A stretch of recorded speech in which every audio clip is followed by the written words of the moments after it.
Muy bien, buenos días, bueno, buenas tardes ya para ustedes. Voy a dar hoy una pequeña clase teórica sobre cultivos hidropónicos para que ustedes tengan como fundamentos a la hora de construir su ejercicio hidropónico. Bien, haciendo énfasis especialmente en lo que son las soluciones nutritivas, ¿no? Eh, en los sistemas hidropónicos, especialmente los que utilizan la técnica de película de nutrientes o NFT, eh, utilizan sistemas recirculantes en los cuales uno pues hace un gran ahorro de agua y hace un control muy detallado de lo que son los nutrientes de esos cultivos. Entonces, este sistema fue desarrollado en la década de los 60 por el doctor Alan Cooper en Inglaterra y desde esa época es uno de los sistemas más populares que en este momento existe en el mundo y también es uno de los sistemas que me permite a mí automatizar estos cultivos hidropónicos de forma muy práctica. Vamos a ver, también es muy utilizado en lo que son la producción de hortalizas, ¿no? Especialmente hortalizas de hoja, ¿no? Lechuga, selga, entre otros. Pero nosotros tenemos experiencia ya con algunos tubérculos. No específicamente en NFT, sino en aeropónico con micronebulizadores, ¿sí? Pero hay otras historias que hablan de los hidropónicos en los cuales pues, se plantea que se han ido dejando, se han ido llevando a lo largo del mundo. Yo se las voy a contar aquí como muy rápidamente, ¿sí? Algunos dicen que empezó, que el hidropónico más famoso del mundo son los jardines colgantes de Babilonia, y pues esto, que son parte de las 7 maravillas del mundo antiguo, ¿sí? Y algunas referencias que existen que estas técnicas también fueron utilizadas en China, India, Egipto, pero también la cultura maya los utilizaba y la cultura mexica, ¿no? La cultura azteca. Los vamos a ver especialmente en estos que se asentaron ahí en el centro de México y algunos pueblos en Sudamérica, en el lago Titicaca, utilizaban algo muy similar. La historia de los jardines colgantes de Babilonia, pues está más o menos que es en la época del rey Nabucodonosor II, en el pueblo caldeo, y que le hace un regalo a su esposa Amitis, ¿sí? Que añoraba el paisaje montañoso del verde de la zona norte de donde ella procedía, y pues Babilonia era un poco más seco. Entonces lo llevó a hacer el diseño de este tipo de jardines colgantes en su palacio como regalo para su esposa. Realmente los jardines no colgaban, ¿no? El nombre colgantes proviene de una tradición en griego que se denomina o es cremastos, que en el término latín es pesilis, que no significa específicamente colgar, sino sobresalir. Pero pues estas traducciones a nosotros, y como es un balcón y los jardines caían, pues se les llamó colgantes. Esto es más o menos una imagen de cómo a través de las descripciones de algunos de los antiguos, se puede presentar de cómo serían los jardines colgantes. Y realmente era un palacio con unos jardines sobresalientes, con plantas de gran tamaño, de todos los tipos, desde césped, ¿sí? Y con algunos pilares tipo bóvedas o abovedadas.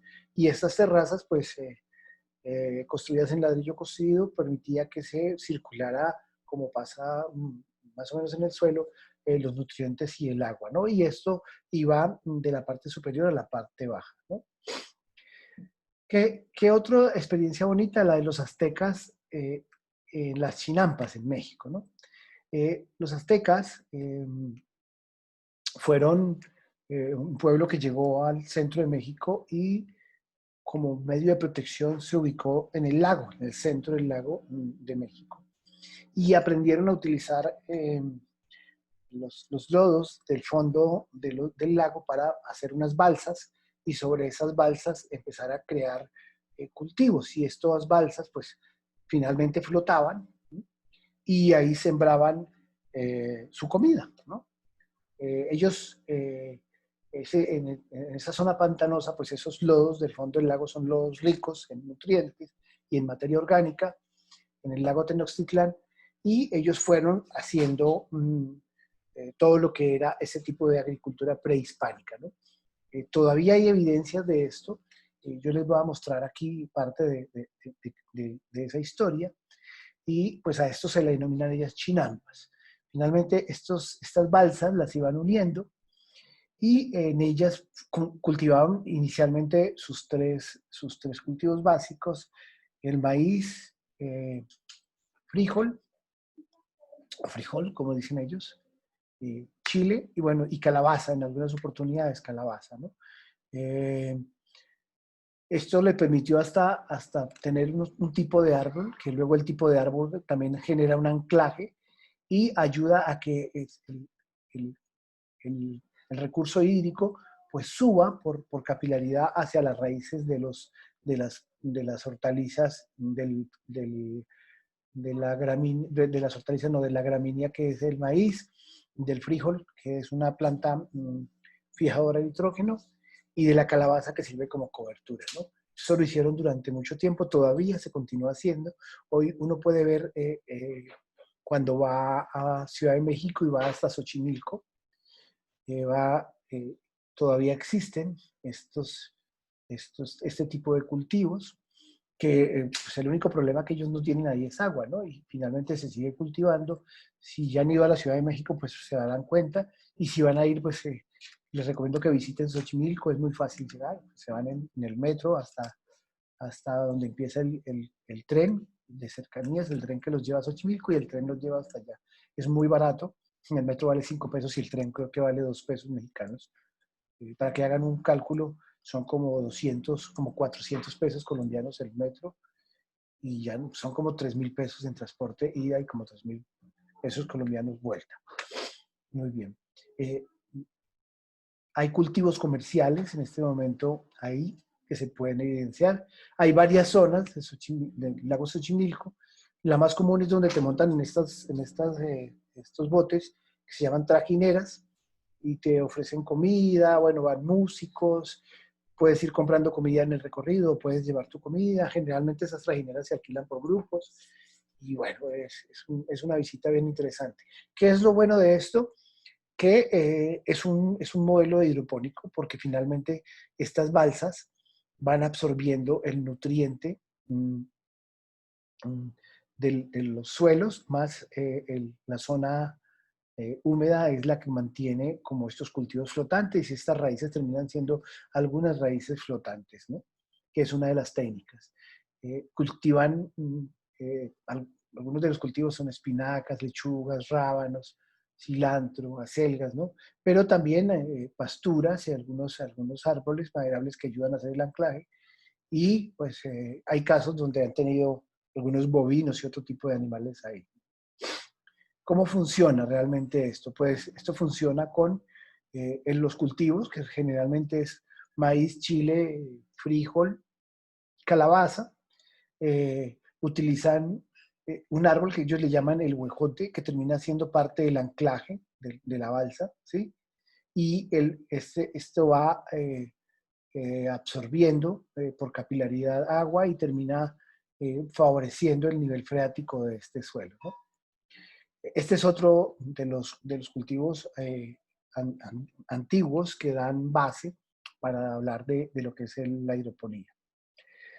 También existen los guarú guarú, que es otra técnica muy parecida que también se usa en los Andes centrales, entre Bolivia y Perú, y es hacer unos huecos entre cultivo y cultivo para llenarlos de agua, que a la vez de que suministra recurso hídrico a los cultivos, acumula calor por el sol durante el día, y esa materia orgánica mantiene a una temperatura bastante considerable el agua, y no deja que se congele por los fríos de la noche de esas zonas, porque se cultivan a 3.200 metros sobre el nivel del mar, bastante alto.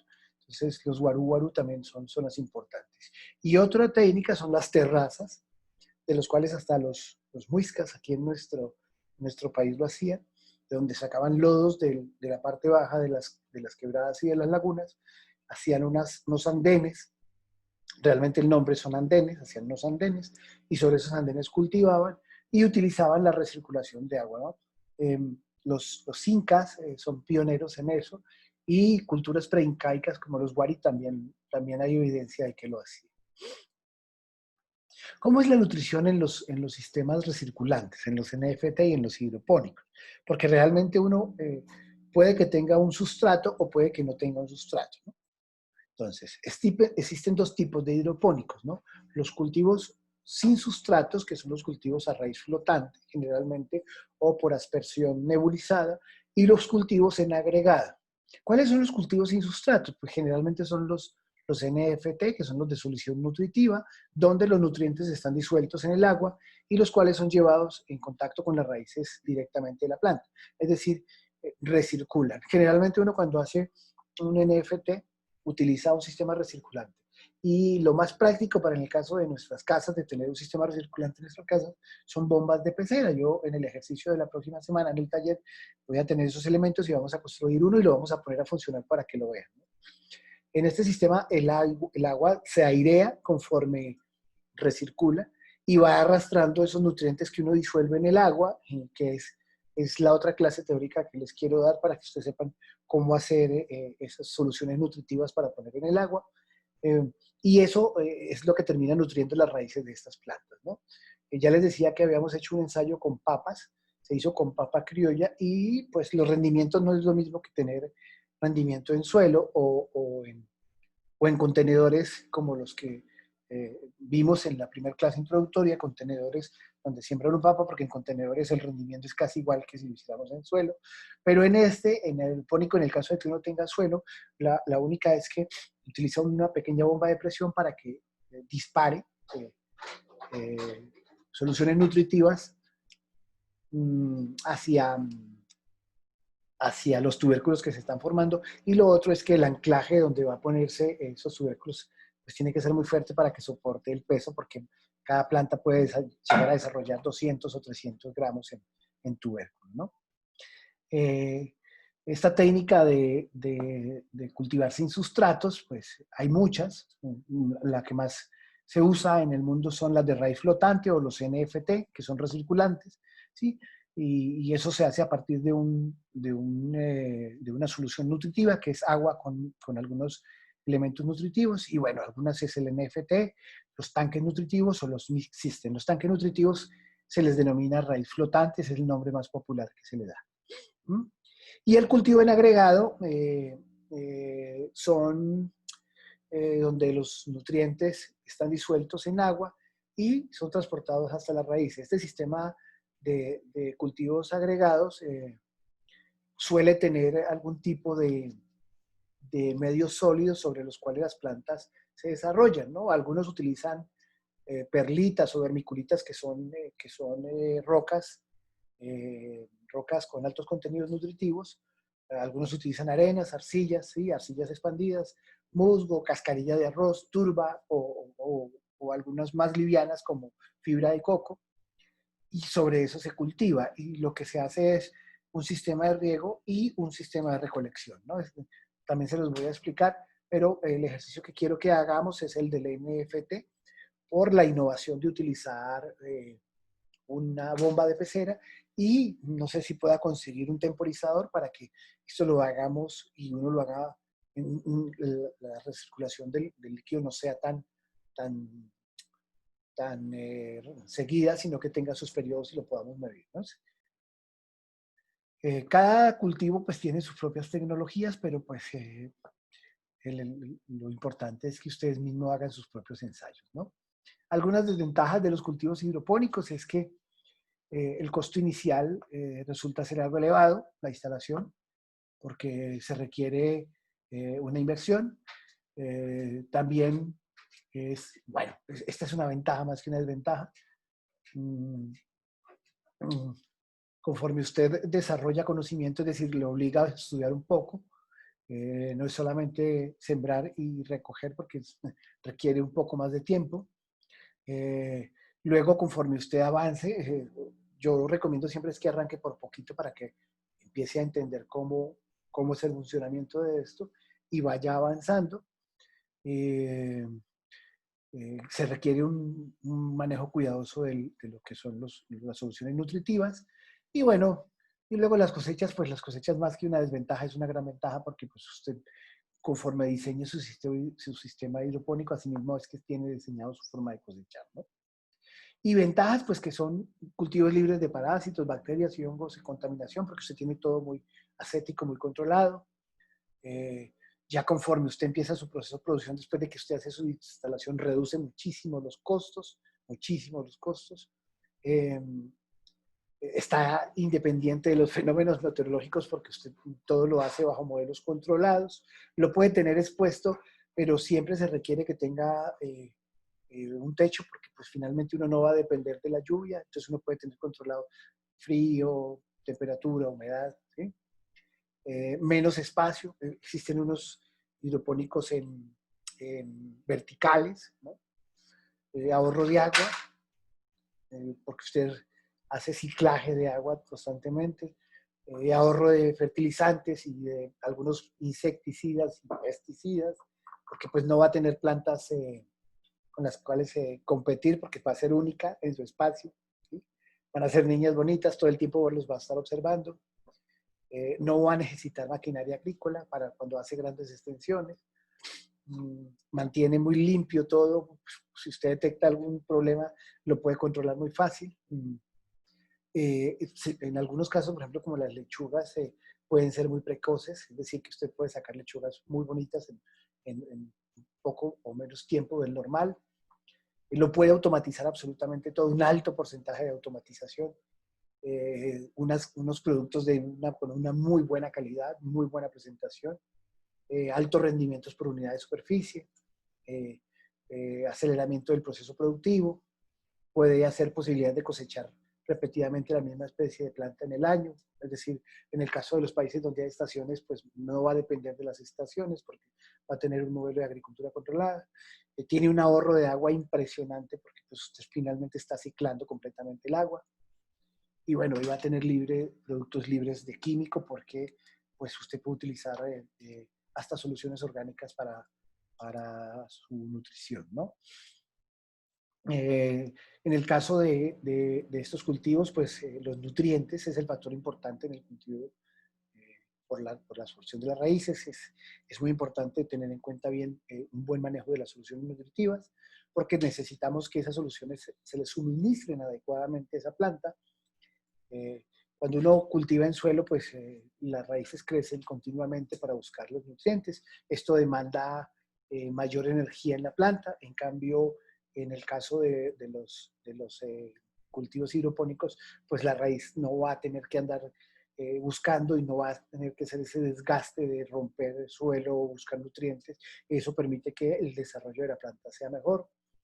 Eh, en el caso de, por ejemplo, de las raíces flotantes, estas raíces siempre están en contacto con la solución nutritiva. En el caso de los recirculantes, pues cada que recircule la raíz va a aprovechar eso y pues como se tiene un colchón de humedad ahí o una espuma, esa espuma va a mantener una humedad permanente para que la raíz no se seque, ¿no? Eh, Toda esa energía que le sobra, que gasta en los cultivos en suelo, buscando nutrientes, toda esa energía pues lo va a transmitir a las partes superiores y en el caso de estas hortalizas de hoja, pues su desarrollo va a ser mucho más pues, de mejor calidad. Una de las principales ventajas de la hidroponía sobre la agricultura tradicional es la capacidad de obtener un mayor rendimiento. Algunos autores dicen que la hidroponía resulta en una cosecha lo que de 2 a 10 veces en las mismas plantas cultivadas en suelo. Eso depende del manejo también y del tipo de cultivo, pero sí rinde más, se produce más en menos tiempo, en menor espacio, y después del montaje inicial, pues los costos de mantenimiento van a ser muy reducidos, igual los costos de producción. Usted le permite distribuir a lo largo del año en diferentes modelos lineales o verticales la estructura de sus cosechas.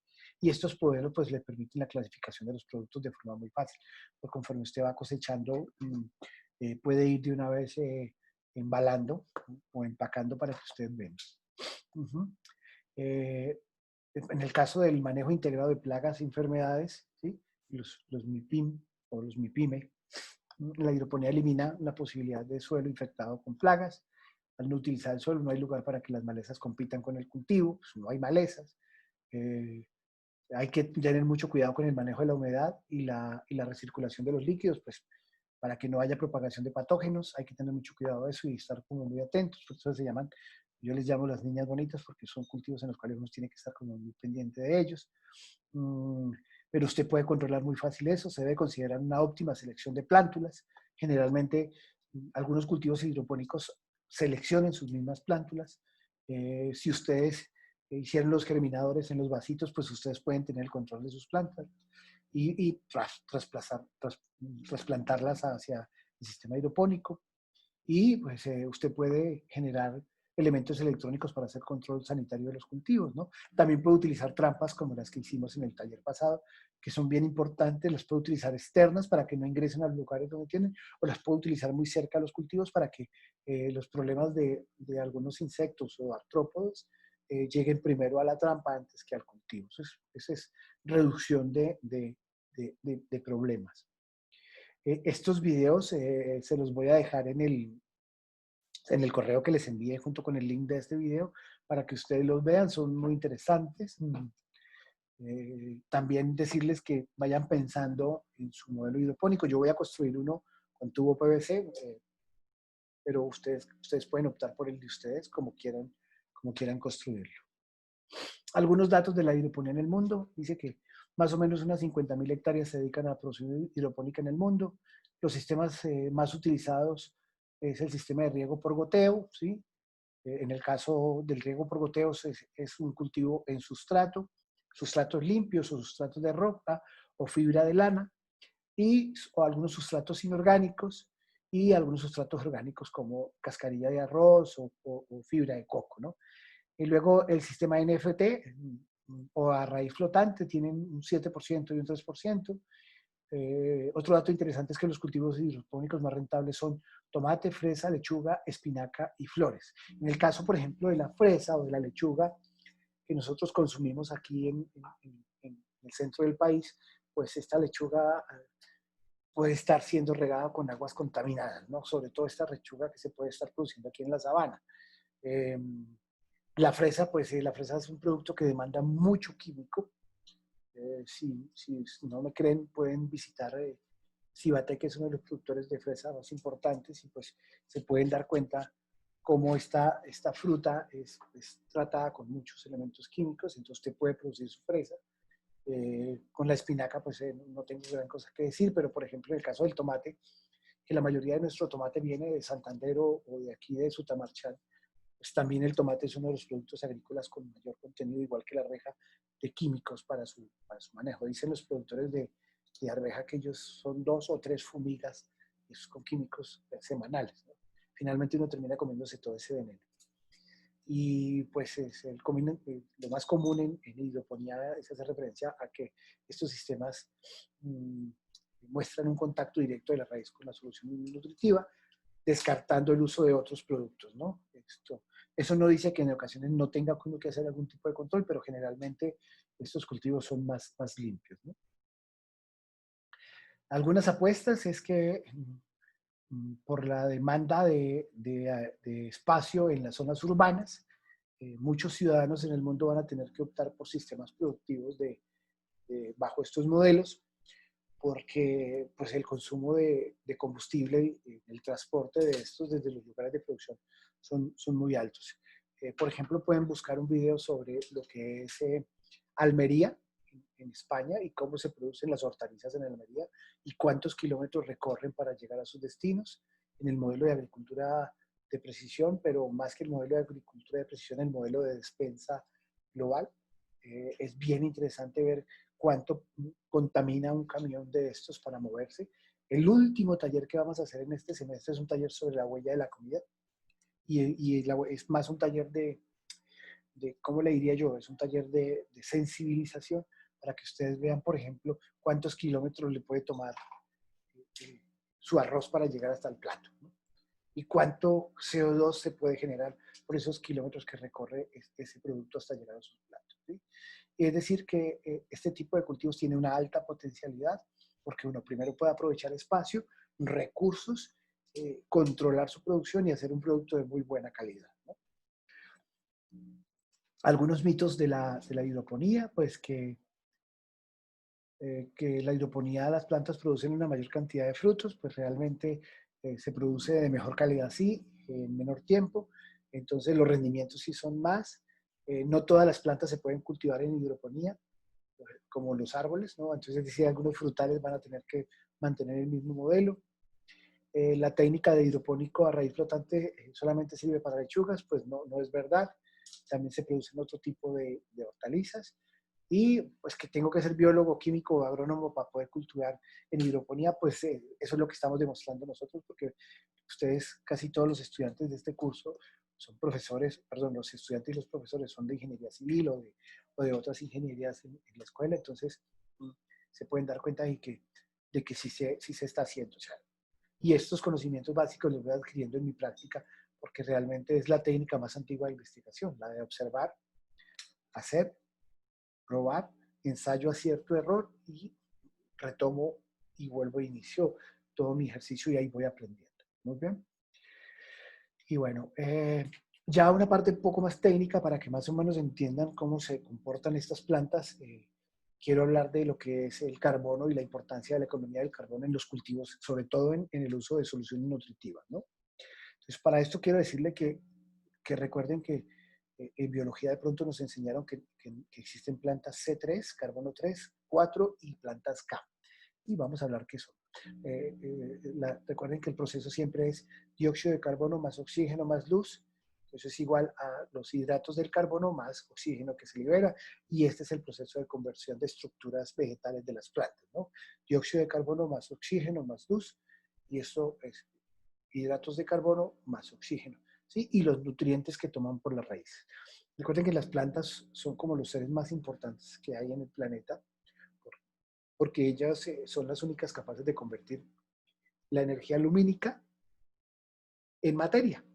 Entonces ellas son las productoras y pues sin plantas nosotros no tendríamos comida, ¿no? Alguna vez un estudiante me dijo, profe, pero es que si yo a pura carne puedo vivir, le digo, sí, pero si la vaca no tiene pasto para comer o el tipo de planta que come, pues usted no va a tener carne. Finalmente las plantas son las únicas que pueden convertir la energía lumínica en materia. Nosotros somos consumidores y bueno, luego siguen los descomponedores, ¿no?, que reintegran una parte de esta materia nuevamente al suelo. ¿Qué son las plantas C3? ¿No? Se le denominan C3 porque el primer compuesto orgánico que incorpora el CO2 es el 3-fosfoglicerato, ¿sí? Y tiene 3 átomos de carbono. Y su ciclo lo lleva a reutilizar o utilizar el ciclo de Calvin para la fijación del carbono. Si ustedes buscan algunos videos de cómo funcionan las plantas C3, hay todo el dibujito de cómo se da esto, ¿no? En las plantas C3 todas las células tienen rubisco, es decir, que todas pueden recoger CO2 u oxígeno dependiendo de la fase en la que haga. Recuerde que las plantas tienen dos fases, la fase clara y la fase oscura, y que en la fase clara, donde hay energía lumínica, inclusive en las noches, cuando sale la luna que es energía lumínica, hace ciclo claro, es decir, absorbe CO2 y libera oxígeno, y en la fase oscura, donde no hay energía lumínica solar, pues ellos lo que hacen es absorber oxígeno y liberar CO2. Entonces ahí tienen los dos tipos los dos ciclos, ¿vale? Muy bien. Las plantas C3, algunos ejemplos de plantas C3 son espinaca, remolacha, pepino, eucalipto, tomate, alfalfa y acelga, ¿sí? Y bueno, algunos ejemplos de plantas C3, algunas de ellas pues de las que estamos hablando que se pueden cultivar en invernaderos, ¿no? Las plantas C4 se les denomina C4 porque el primer producto fotosintético contiene 4 carbonos y las enzimas que se encarga de fijar el carbono es la PEP carboxilasa, ¿sí?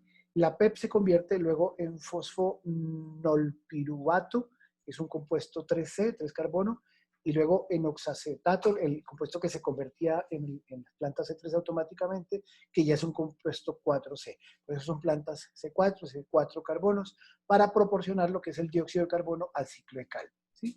Estas células, las células de las plantas C4, tienen un suministro continuo de CO2 y pocas posibilidades de llegar el oxígeno por difusión, por tanto no hacen fotorrespiración, ¿sí? No hacen fotorrespiración. Las células de los mesófilos de la planta, en el caso de las hojas, no tienen ciclo de Calvin ni Rubisco como lo tienen las C3, por lo tanto no pueden coger oxígeno como tal.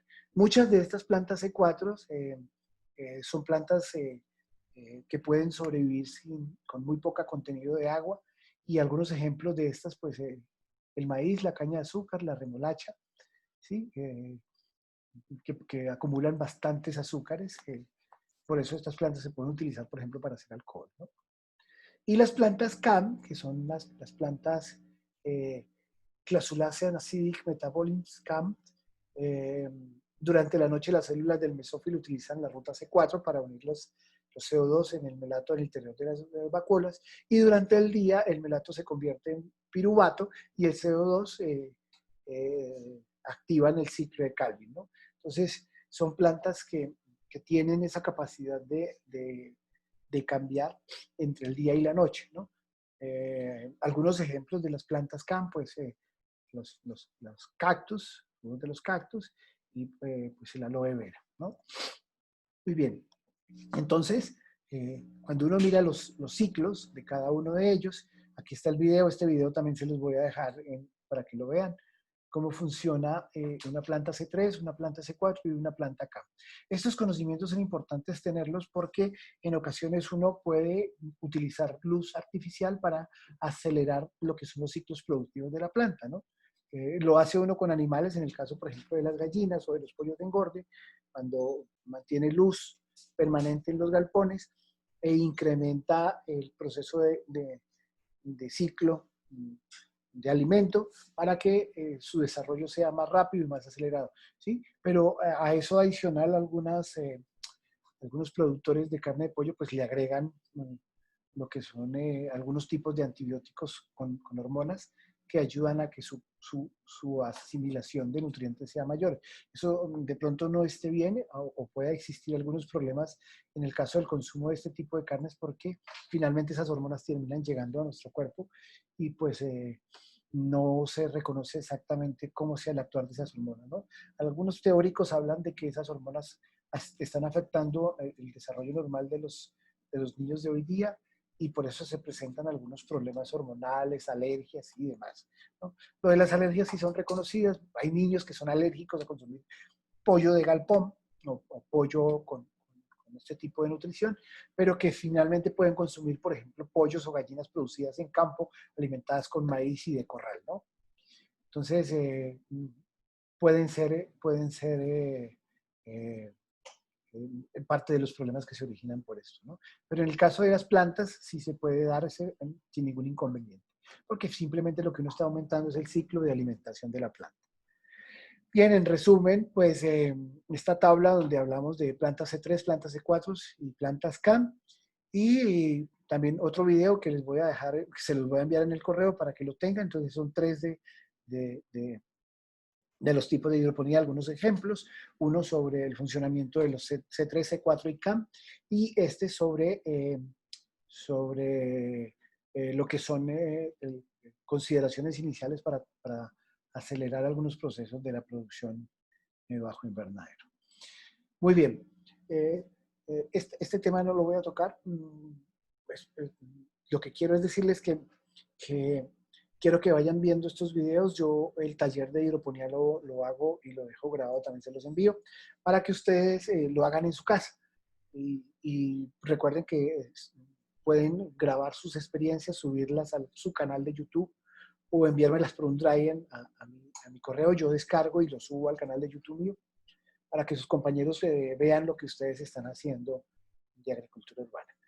Muchas gracias y pues les deseo una feliz semana. Yo estoy atento, voy a preguntar hoy por el permiso para que hagamos en la práctica en la huerta, que no nos pongan inconveniente porque finalmente toca visitar a don Pedro y ya luego con más tiempito voy viendo los videos que me vayan enviando, ¿vale? Muy buena tarde y hasta luego.